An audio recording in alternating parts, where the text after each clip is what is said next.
Geek Tank Radio on 98.1 The Max. Welcome, everyone. We are the Geek Patrol, and our microphones don't have a stun setting. Today, we're joining you from the first inaugural Easter egg hunt at Mr. Spikey's 10-acre cactus farm. He said it right. I don't know if this one's going to work. I mean, it's my fifth year. Okay. I grew up next to this thing. What are you I talking heard you about? got to suffer for your art, but suffering for Easter egg, That's what those little grabby arms are Are you for. putting the Easter eggs in the cactus? Look, he just Ask launches Mr. them out. Spiky. He just launches them out into the field. Where they land, they land. Yeah, you really got to be committed to the. Yeah, if you want it, you can have it, I guess. Okay. Anyway, that's where we're at, Allie. What do you want me to say? Welcome to Geek Tank I Radio. get Easter everybody. eggs and rattlesnakes. Exactly. What can I say? That's What more could Allan's. you want? That's Allan's breakfast. That's Yeah. buffet. I'm Joe Thorderson here with my friends Brandon Olmstead and Allan Gilbreth and our buddy Max over there behind the glass and our good pal Allie Diggs, a staple at the, as we say, at the Memphis Comic and Fantasy Convention. I don't know if we've told him yet or not. What? She's your new correspondent. Okay. All right. She'll Okay. be here almost every week. Oh, okay. So Allie, Yep, you've cleared my so busy Saturday morning schedule. Well, we've been wondering. We need a female voice on the show. So, all right. Well, welcome to our new correspondent, Allie So Diggs. Brandon, you got her an alarm clock? Yes. Yeah. Yeah. Right. Hey, and Allie, I know you're going to enjoy the conversation today because we waited a week. We didn't want to ruin it for anybody, but we really hope everybody out there has gone and got their ticket to go see Late Night with the Devil with starring David Dasmalchian. And we're going to, Max hasn't seen it yet. We'll have some spoilers, Max. You're going to have to suffer through that. But I mean, I can imagine any movie about a devil and it's late night, so I imagine what sort of antics ensue. So it's no big spoilers. yeah, it's pretty cool. I mean, and All right. I'll give you a thing. Before you watch the movie, if you need a little primer, go look up episodes of Morton Downey Jr.'s talk show on YouTube. yeah. If you can make it through that, you can make it through this. But pretty cool movie. So, but before we get to any of that, you guys, I'm throwing this out there, and Allie, I feel like you're gonna care passionately about what I'm Okay, about to I'm say. ready. I don't know if I'm gonna trigger you. And I think you guys will all have valid opinions about this. So, okay, baseball season is here. It just started. Opening day was Thursday. Let's go. All right, so Allie, I'm listening to the game. I love listening to Pat Hughes and Ron Coomer. They're just best announcers in baseball. Okay, so the Cubs played the Texas Rangers. There were at least 4 calls in that play. There were 4 calls during that game that mostly to do with the home plate umpire that were completely blown. Like they missed a call, or they missed it. They just Disgusting. right. Yeah. And each of them cost at least a run to each team. Here's the thing. There's been a call for a long time. People are saying we want to get rid of the umpire behind the home plate calling balls and strikes. Because they have such precise instruments now. You've seen the little the box on the screen. Is it time to go to robot Absolutely not. umpires for calling balls and strikes? You could still have the umpire off to the side making calls for like sliding into home plate. But okay, why not, Allie? You say that quickly, but I wonder if you're considering all the ramifications. But go ahead. I mean, I know that obviously human error exists, but I think that's the charm and beauty of the world we live in. Mistakes happen. And also, robots shouldn't be running things. We got to stop trusting them so much. I don't like it. I don't like it. I remember years ago when we were at a different location where we decided to talk about the robot police dogs. Yeah, And that's literally and Allie was terrible. right. These things were a massive failure, and now you can buy them yourselves to have them guard your house. Okay. Tesla cars just be driving into things all the time. They're like, hey, wait, actually, it can't drive itself. Like, what do you... All right, I think Max. I actually, yeah. I think we kind of give AI too much reverence and everything, and we say, oh, they have superior computing, they're dispassionate, They and so yeah, I think the idea of like saying they might not be able to calculate a certain play, that the age and experience and wisdom of an umpire doesn't necessarily mean the umpire is always right. And computers can't handle gray areas. And Okay. sometimes there's a gray area. Here's the reason I'm not opposed. Okay, I don't disagree with you. I don't want to get rid of umpires. However, if you ever watch a ball game, okay, Have you ever They're so come near? long. No, have you ever come near to a fastball being thrown? I don't even know how physically a player can hit the ball. If you're standing behind the catcher, it's to me. I just think there's so many ways you can miss where the ball lands, and if it. When it comes to balls and strikes, I'd be happy to switch over to electronic ways of doing that. I don't know. That wouldn't bother me, but you seem, you're always against I'd have to see robots. the data. Okay. I work with AI now, and it's not that smart. Well, the thing is, Well, that's true, but that's because artificial intelligence learns from the people that it is around. And when you're feeding something, I mean, it's the reason why Siri and Alexa are both like ridiculously dumb now. They used to be amazing. okay. Now if you tell Alexa, turn on the lights in my kitchen, all of a sudden, the lights dim in your living room. They don't come on in your kitchen. Okay. The only thing, though, is whether we're sort of hypocritical because in baseball and in football, they do instant replay. Like if they think a call was blown, you can challenge the call and they'll look at the tape and rerun it. So we're using technology there and nobody cares. Yeah, there's a big difference between hitting rewind on the DVR and going, hey, RoboCop, how fast was that, was that knuckle, ball? It's like, it's a completely different set of scenarios. They want you to be so comfortable with it in every aspect of your life, so that Hell- when it starts like giving you real rules, you'll listen to it. It's Skynet, dude. It's either that or it's that horrible cruise ship from Wall-E. Okay. I don't know. I'm not opposed because, Allie, wait till it goes against your team. I know you don't care about baseball, but we Those got games are burned. just Yeah, so when it's long. the Savannah Bananas, I'm gonna lose it. I just had this brief fantasy that everybody would get so tired of the robots, baseball would go away. Gosh. Well, I mean, let the robots I play the suddenly game. got all Yeah, happy. you know what? If robots are playing baseball, I'm coming back. Really? See, You that's got me where back they'd in. lose me. Yeah, I'm not paying $1 bazillion to some guy to go play a game that kids play for free. It's not happening. Put See, the robots out there. I don't think I get a fair shake in this studio. Nobody here cares No, about it. the truth is, Joe, we just like to push your buttons. Okay. All right. I mean- well, I threw it out there, Yeah. and the results were pretty much what I imagined. I'm not totally opposed to a robotic strike zone. If you're out there and you have opinions, get in touch with us at geektankradio.com, and because that's the only way we're going to continue this conversation. Or just go do something actually useful in your life. Okay. All right. Well, when we come back, we're going to talk about Late Night with the Devil, something we all agree on. You're listening to Geek Tank Radio on 98.1 The Max. Sharknado was an inside job. The Geek Patrol is back.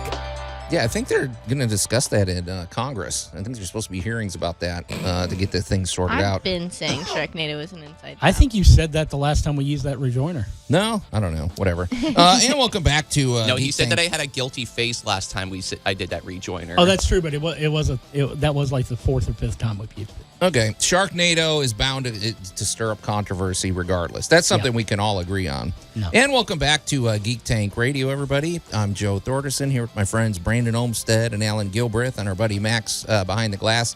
And our new correspondent, Allie Diggs. She's not new to the show. She's been with us for years, but you've carved out time. You're going to start joining us here on Yes. Sunday mornings, and we Happy to be appreciate it. here. You know the real Absolutely. reason why, right? Well, we want a female voice on Well, the show. no, why she has agreed to it. Okay. Because the last time she had a prominent role in this show, a year or so back, she got free Legos. Oh, is I that did get it? free Legos. She's and waiting that for was Dan the pretty Lego huge. Man Yeah. to walk That's in. pretty huge for me. It was a big day. Okay, well, you guys, we gave people plenty of time to check this movie out. We've been singing its praises from the housetops. Late Night with the Devil. We're gonna have. Oh, thanks, Max. We're gonna have sort of a, I hope, spoiler light discussion because Max hasn't seen it yet, and I really think he's gonna be interested by this movie. But I don't know who to throw it to. Allie, you had a surprising take. Maybe we ought to get yours out of the way first. I mean. He wants the hate to flow. Well, it's It's not 100% on even Rotten hate. Tomatoes. It No. seems universally loved. Everybody in the theater that I left sounded like they loved the movie. Yeah, but well, go ahead. I thought David did a phenomenal job. I thought a lot of the actors did a really great job. I really did. I think I had an expectation going in that it was going to be a little more intense throughout the film. Like the whole movie would be this very like gut-wrenching, like scary moments back to back. And then at the very end, I just wish there had been a little bit more at the end. So it but- wasn't as horror because everybody said the same thing. They're like, it's a horror movie, but it's not all that scary, really. it was interesting to me. But you're Yeah. saying it wasn't. Yeah, I think I just had a different expectation going into it, but I want to watch it again. I'm looking forward to seeing it on streaming again. I might see it in theaters again with a friend who hasn't seen it yet. So it's not something I think is like the worst film ever made by it. Like not even close. Wow, the high praise there. I think it's good. I think it was the art design, everything was beautiful, and like I said, the actors did a great job. Where It's my head definitely was at going different. into the film was in a different spot, and so I had to readjust. It was refreshingly different to me, though. I mean, and you saw it with Allie, right? Oh yeah, I did. Yeah, I did. And I'm not going to echo Allie's sentiment because I knew what I was getting into. I'm a big fan of old school late night shows, so I knew what to expect as far as the pacing on the show that they're actually filming. I love the behind the scenes stuff. I love the narration at the beginning. I will say that as much as I am very glad that I bought a ticket and supported our friend, Yeah. I will say that I think it probably was better suited for a in-home viewing, as if you were watching a late night show play out. Oh, now that would be Yeah. interesting. Yeah, if you watch it on the TV and Yeah. maybe even turn the lights off, and you're Right, having yeah. it just like you would have watched Johnny Yeah, Carson back like- in the day. like whenever I would- that is interesting. It's going to be a different Yeah, because I mean, experience. when I was growing up, and it wasn't just your talk shows and your variety shows, but even your sitcoms would do their Halloween specials throughout the last 2 weeks of October. And even though it's like let's say you were watching Roseanne, however you feel about her as a person or as an actress or a comedian, her show always every season made sure to have like this blowout Halloween episode. Yeah. And you knew what to expect, but these episodes were special. They kind of sat outside, and you dimmed the lights and you sat there and you watched it. The Simpsons Treehouse of Horror, it's a cartoon, yeah. but we still did the same thing with that. And I think that this movie will really benefit from that kind of an atmosphere. That sounds Yeah, interesting. that's what I was thinking. Is that like this October, it would be such a fun thing to do, like a planned themed watch party. Oh, with it. we're doing it. Yeah, I was like, I think that would be so cute and like make it extra spooky. I You have have to- to feel like you're watching it. I have to ask, did Late Night with the Devil actually make $666 million at its opening night? No, Or is that a- was I that feel was like on that's Sunday. hype. that but that was the box 666,000 was the Sunday take, according to the box office. Right. But I I think it was set up specifically because the hype was going to get enough people in there that was a shot because of how limited of a release it is. Yeah. Okay. But I'm curious about Alan's take, because it takes a lot to get Alan to go to the movies, but he actually went this time. So Well, okay, here we go.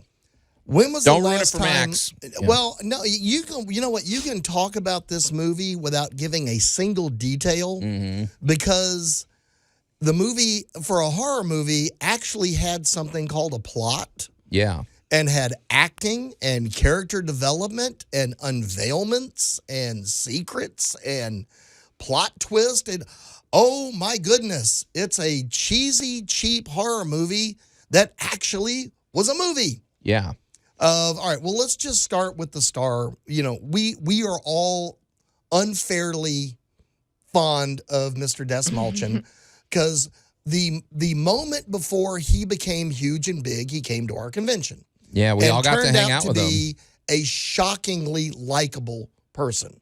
We've met a lot of other celebrities, but David was like thrilled. He's probably our. Yeah. Him and Tom Kenny were the top. He was celebrities we just ever like met. this guy you wanted to go take and have dinner with. And that's something though where you bring up Tom Kenny. Yeah, Tom Kenny was great with all of the fans, and he was an amazing dude to be around. But there was something different about having David there because David literally he had conversations with you that weren't just because he was there.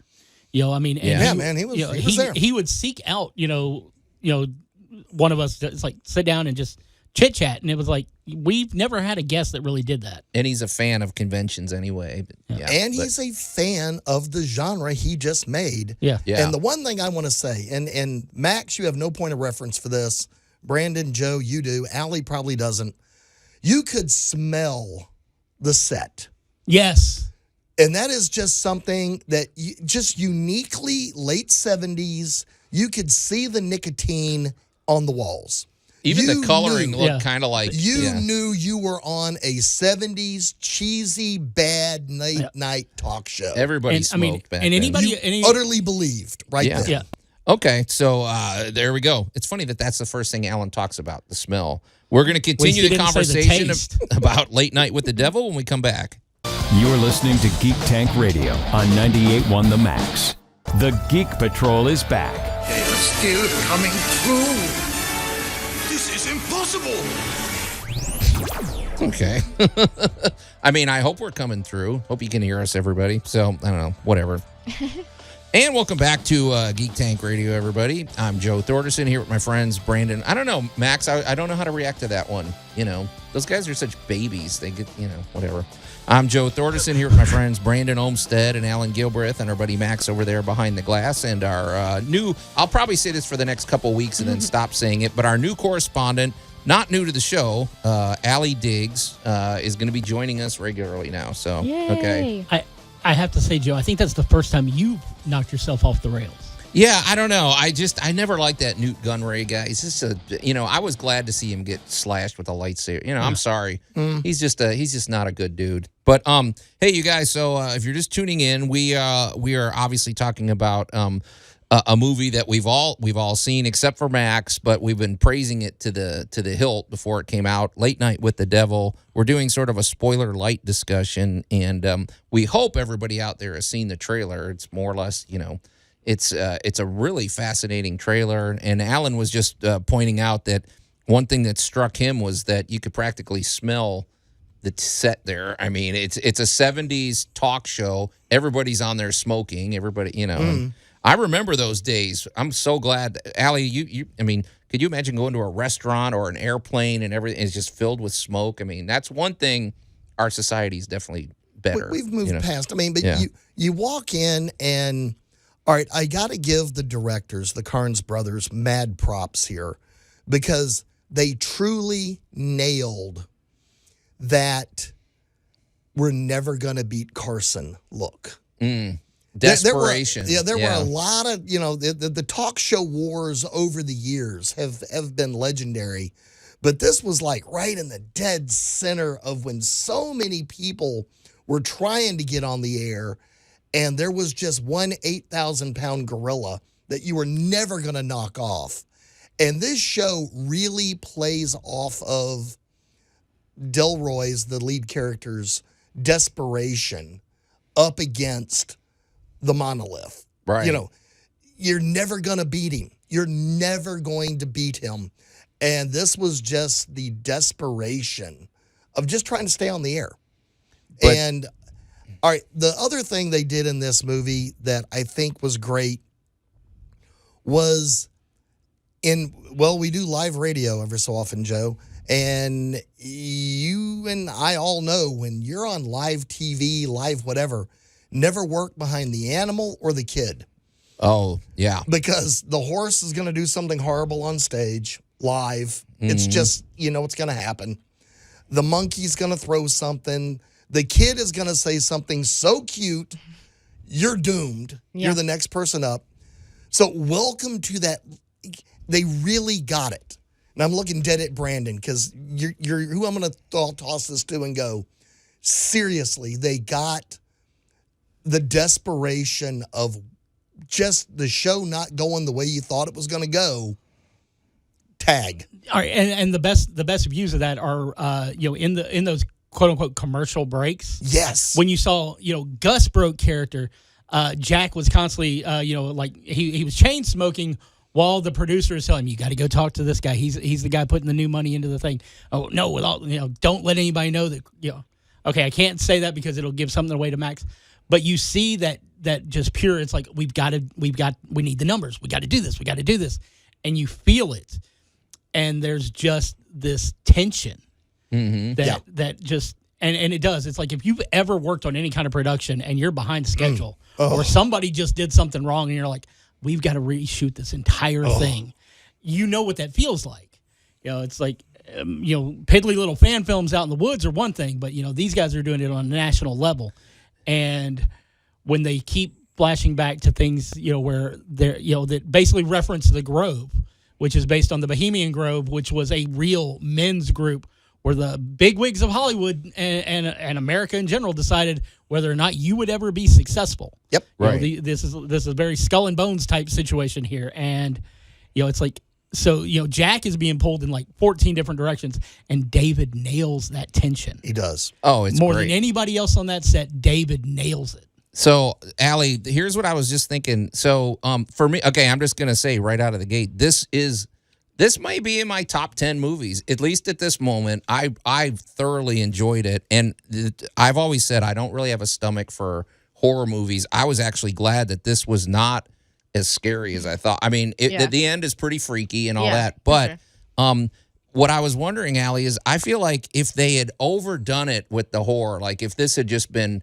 nonstop, I almost feel like it would have been cartoonish. Like, in a way, this is actually kind of realistic as to how a situation like this would have played out. I mean, to me, it added realism to it. So No, that's a incredibly valid take on that. but my favorite character in the whole movie is it Lily, the little girl that's got the possessed Mr. Wriggles. She was awesome. Oh, I mean, yeah. and She was that phenomenal. kid, I'm Yeah. going to be following her career Well, I mean, with great this is the interest. first- She sold that. This is the Oh, first for thing she's ever done, and she knocked it out of the park. So, Really? Yeah. And- This was her debut. And David's told us in the interview that the guy Gus, he's done stand-up comedy, but he's never been in a Right. movie either. But I've always been a fan of movies that are like, I don't know, like Ferris Bueller's Day Off or The Breakfast Club, where it's literally one day, this is the movie, start to finish. It's an Right. in and out.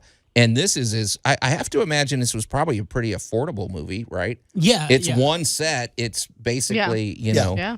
And Oh, that was definitely your the low premise budget. grabs you right away. Now, I was kind of surprised who the narrator was, though. And Wait, it's who was the voice, narrator? A voice you haven't heard in a while. Good old Michael Ironside. Yep. Who's that? I don't know who that That was is. a bald-headed actor from I don't know. He tried to kill Schwarzenegger a few times. He was Oh, wow. he was in He's the guy on the poster in Scanners that was trying another to movie I haven't seen, so- okay. psychically going to kill everybody. He was a great character actor, off and on. And I heard that voice and I went, Oh, yeah, that dude. "Oh, I know that voice." I He know always Iron- plays a villain, right? Yeah. I mean, He's pretty either much. he's either a villain or the very curmudgeon-y military guy that Yeah. you don't like, but he's right. Yeah, well, Okay. I got to tell you, Ingrid Torelli did such an amazing job as the possessed girl. She was freaking out David. That girl was great, man. So there's more love that we're going to show Late Night with the Devil when we come back here on Geek Tank Radio. You're listening to Geek Tank Radio on 98.1 The Max. The Geek Patrol is back. I am Lur, ruler of the planet Omicron Persei 8. You are hereby conquered. Please line up in order of how much beryllium it takes to kill you. Okay. I mean, at least clear instructions. We know where we stand and get down to business. You literally know where Is you it from stand. lowest or highest? I don't know. What's the dosage? Okay. And welcome back. And beryllium, you almost have to be a chemist to figure that one out. And welcome back to Geek Tank Radio, everybody. I'm Joe Thorderson here with my friends Brandon Olmstead and Allan Gilbreth and our buddy Max over there behind the glass. And our correspondent, Allie Diggs, finally bringing a female voice to a young female voice to the show, which is you've been with us before, Allie. It's not your Yeah, first rodeo yeah. with Geek Tank, but now around. you've carved out time and you're going to be joining us every Sunday morning. Happy to be here. So we've been talking about Late Night with the Devil. I feel like it's interesting because Allie was saying something off air that maybe there's a lot of younger listeners that are in the same boat. She never watched Johnny Carson or even David Letterman or Yeah. growing up. Nope. And but having watched it, all of us older guys, they nailed the first of all, they nailed the look. It looks just like a 1970s show. I think David Dastmalchian nailed the persona that you're putting on, and really of a second, he looked desperate, like you said, trying to catch up to Johnny Carson. But all the supporting characters, everybody on there, we were talking about the girl that played Lily. The show is, I think it's very unique, and if you didn't live through that era, trust us, they got it right. They got everything about it. But there was one little fun fact that I just wanted to put out there. So if you were watching the, how they were sort of introducing him during the, the whatever you call that, the prologue or whatever, Right. and it said Jack Delroy from Berwyn, Illinois, which immediately I said, okay, I made a note of that, and I texted David after the movie, and I got confirmation. I said, is Berwyn, Illinois, a reference to the Son of Svengoolie? Because the Son of Svengoolie show, which I grew up on in Chicago, and I think they had it here in Memphis, they always made fun of Berwyn. They go, Berwyn, and he said, absolutely yes, that was so that was Nice. fun. That's but cute. but I apparently he put all sorts of Easter eggs in there. Oh, yeah. And wasn't that his wife that played his actual wife? I think it was. I think his wife is actually. I'd have to check that out. But it made me want to go back and watch the movie again, though. But I found it thoroughly entertaining, and like I said, Allie, I was glad it wasn't full of horror and scary, whatever, because I thought it was so original, and that movie felt like it was 20 minutes to me. It just flew by. So, Well, one thing I'm going to throw in, and I'm going to go back to the directors and the casting agent on this. Obviously, because of the amount of new talent that all got thrown on the screen here, they cast this thing based on image, and they based it on chemistry. yeah, Because when the psychic starts freaking out, did anybody disbelieve?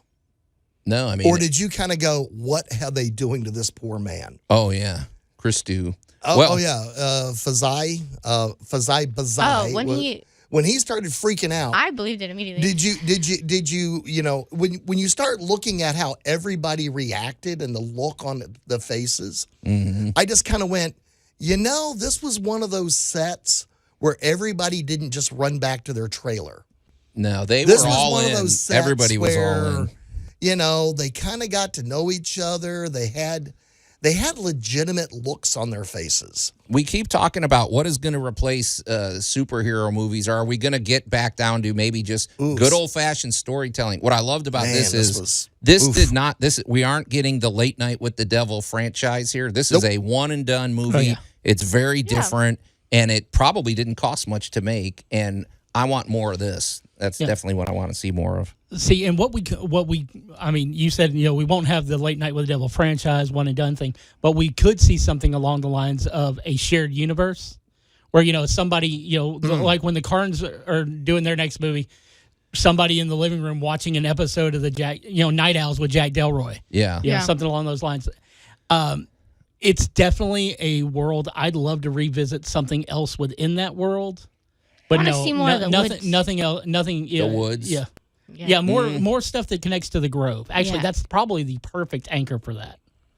That's the one thing I really wanted more info on. I wanted to see more Grove information. Well, one thing, too, on the surface, it seems very straightforward. When you watch this movie, you're like, the premise here is as straightforward as can be. However, especially when you get towards the end of the movie, it's one of those where everybody walking out had their own opinion about what they just watched. And I always love that. That's one of the things I loved about the Joker movie, or one of my favorite movies, The Fountain. Or I like things where they don't just spoon feed you everything, where it leads to, you know what, I'm going to go back and watch it again. And it doesn't have to mean the same thing to everybody. We can all get our own message out of it. Oh, yeah. I always for sure. prefer that. A lot of restraint, Max. I know you always like when writers don't give us everything where they, but I really hope, I wonder, what is this going to do to David's career? He is now, he's jumped to leading man status, right? I mean, absolutely. What hasn't he been in? He hasn't delivered. Well, he's been supporting really, and except for a couple of smaller projects, but now, I don't know. And it's in terms of box office, this isn't a massive box office. However, it's the biggest one this company's ever made, Right. IFC Film, right? So. Yeah. I don't know, man. I loved it, and is it still 100% on Rotten Tomatoes? I don't check Rotten Tomatoes because I never really think of it as a good scale of whether or not I'm going to like a movie. Okay. Usually, the lower the score, the more I enjoy it. Yeah. Well, I don't think we spoiled the movie for Max. If you're out there, we wholeheartedly endorse this movie, though. Yeah. I'm going to see it again. But you made a good point about this probably would be the perfect thing to watch. Turn off the lights, watch it in your living room like you're watching a TV show. So, I mean. Well, Godzilla -1 proved you could make an award-winning movie for less than $100 million. True. And the Carnes and Mr. Desmalchin have proved that you can make a very entertaining movie for $1.5 million. Is that what they spent? There you go. That's I was not bad at wondering. all. That's crazy. And I got news for you. They spent a lot of that on the set. They made all their money back. I mean, the opening weekend. Their opening weekend, they're good. I promise you, there's a happy production company right there. Give Heck us yeah. more of this. This is what Hollywood needs right now. I'm telling Yeah. you, man. So Hello, Australia.